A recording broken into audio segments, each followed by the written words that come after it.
मल्लिकार्जुन खड़गे जो कांग्रेस के राष्ट्रीय अध्यक्ष हैं, उन्होंने एक बहुत ही निहायत ही घटिया किस्म का बयान दिया। उन्होंने कहा कि कुंभ में जो लोग जा रहे हैं, स्नान कर रहे हैं, डुबकी लगा रहे हैं, भला कुंभ में नहाने से और गंगा जी में डुबकी लगाने से कोई गरीबी थोड़ी दूर हो जाएगी, किसी का पेट थोड़ी भर जाएगा। अब ये जो है निहायत ही घटिया किस्म का बयान है। क्यों ये निहायत ही घटिया किस्म का बयान है और क्यों ये बयान जो है दरअसल मल्लिकार्जुन खड़गे और कांग्रेस और राहुल गांधी इन सब के मन में जो दरअसल हिंदुओं के प्रति जो घृणा, जो नफरत, हिंदू पर्वों के प्रति जो घृणा और नफरत भरी हुई है ना, ये उसका एक सीधा सीधा एक बहुत बड़ा प्रमाण है।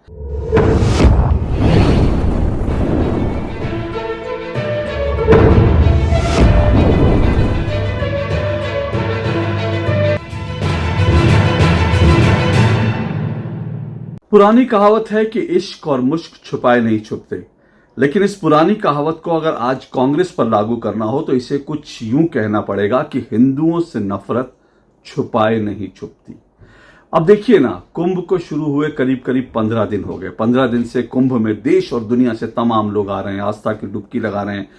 कांग्रेस दिल्ली में बैठकर ये सब कुछ देख रही थी, कांग्रेस के बड़े बड़े नेता ये सब कुछ देख रहे थे।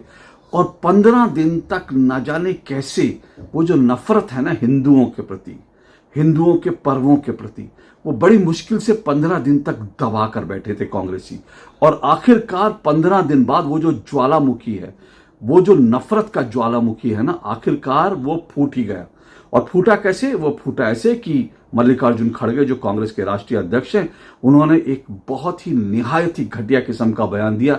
उन्होंने कहा कि कुंभ में जो लोग जा रहे हैं, स्नान कर रहे हैं, डुबकी लगा रहे हैं, भला कुंभ में नहाने से और गंगा जी में डुबकी लगाने से कोई गरीबी थोड़ी दूर हो जाएगी, किसी का पेट थोड़ी भर जाएगा।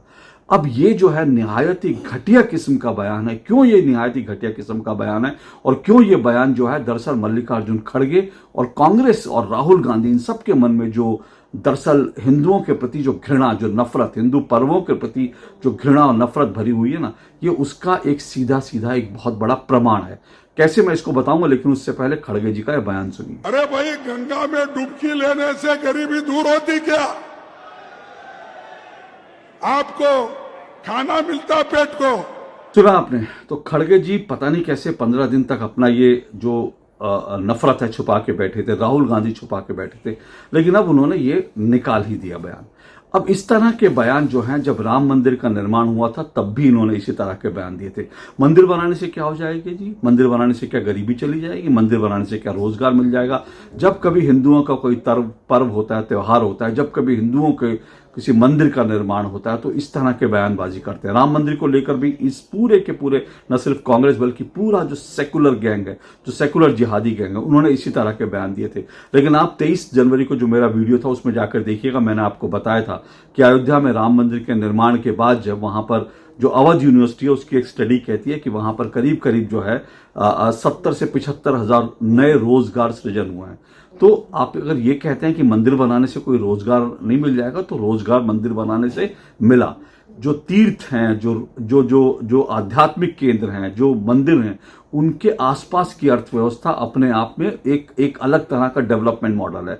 लेकिन उसको आपको नकारना है क्योंकि आप हिंदुओं से नफरत करते हो। अब यही बात कुंभ को लेकर कह दिया। मैं आपको कुंभ को लेकर जो आंकड़े बता रहा हूं वो आपकी आंखें खोल देंगे। राहुल गांधी और मल्लिकार्जुन खड़गे या ये पूरा सेकुलर जो जिहादी गैंग है, इसको ये समझ में आना चाहिए 45-46 दिन जो कुंभ प्रयागराज में होगा उसके मायने क्या हैं।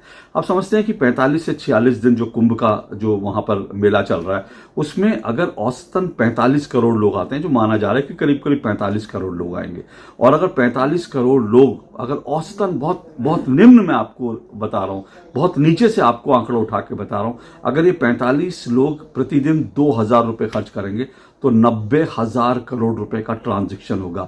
90,000 करोड़। अब ये 90,000 करोड़ रुपए कितने बड़े हैं किसी भी इकोनॉमी के लिए, इसको इस तरह से समझिए कि पाकिस्तान आज जो है IMF के दरवाजे पर नाक रगड़ रहा है कि हमको 70,000 करोड़ जो है हमको कर्ज दे दो।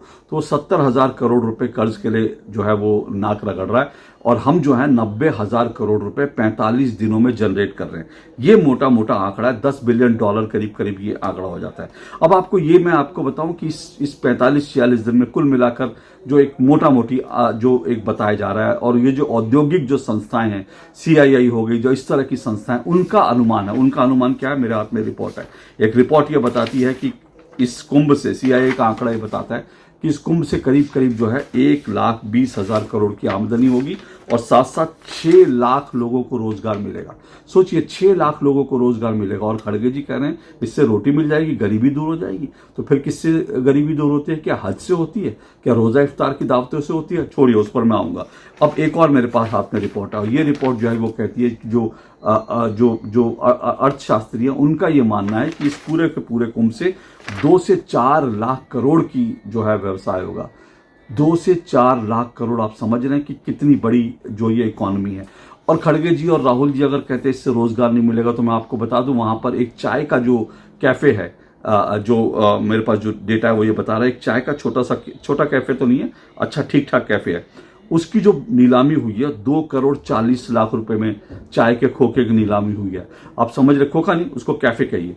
2,40,000 करोड़। अब 2,40,000 करोड़ का अगर नीलामी में किसी ने चाय वहां पर कुंभ में बेचने के लिए जगह ली है, तो आप समझ लीजिए जो 2 करोड़ रुपए खर्च कर रहा है वो वहां से कम 4 करोड़ रुपए कमा के जाएगा। और उसके पास जो लोग काम करेंगे, जो उसके जो वर्कर होंगे, वो कितना कमाएंगे आप अंदाजा लगाइए।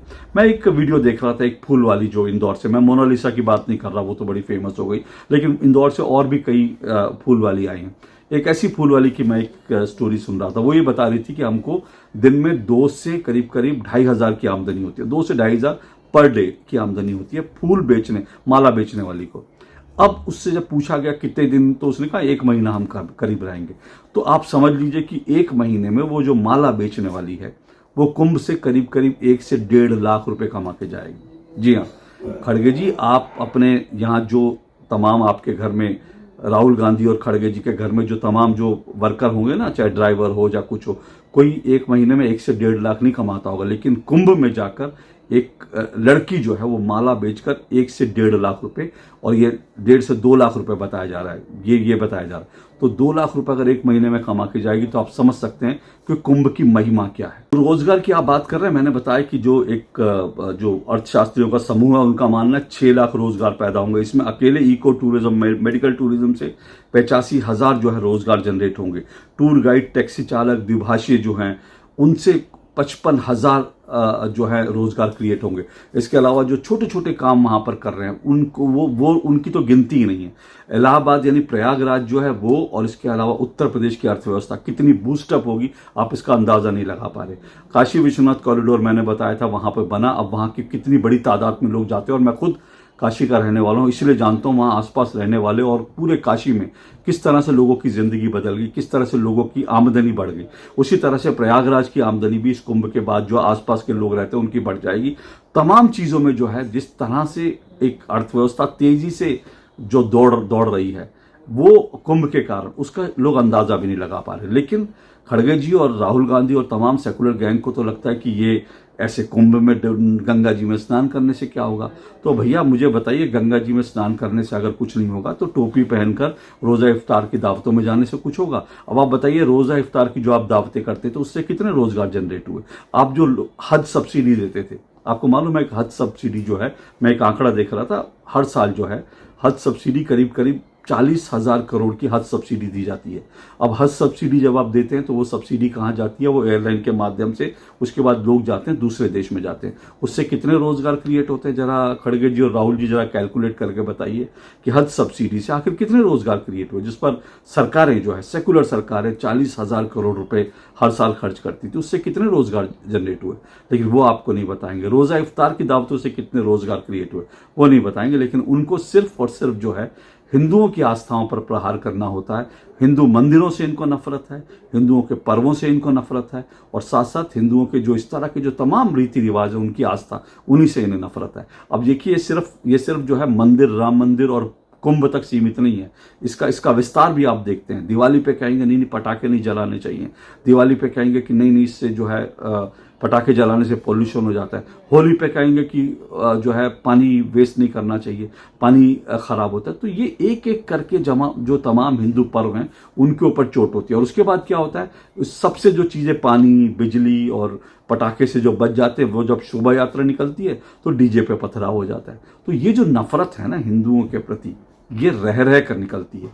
इस बार तो बड़ी 15 दिन तक किसी तरह से इन्होंने अपनी नफरत निकाली नहीं, लेकिन ऐसा लग रहा था कि खड़गे जी के अंदर, राहुल गांधी के अंदर, कांग्रेसी और सेकुलर जमात के अंदर एक ज्वालामुखी जो है वो पनप रहा था, और आखिरकार वो ज्वालामुखी अब फट गया। और देख लीजिए, इससे आपको अंदाजा लगा देना चाहिए कि ये लोग हिंदुओं से कितनी नफरत करते हैं। आज के लिए इतना ही। नमस्कार।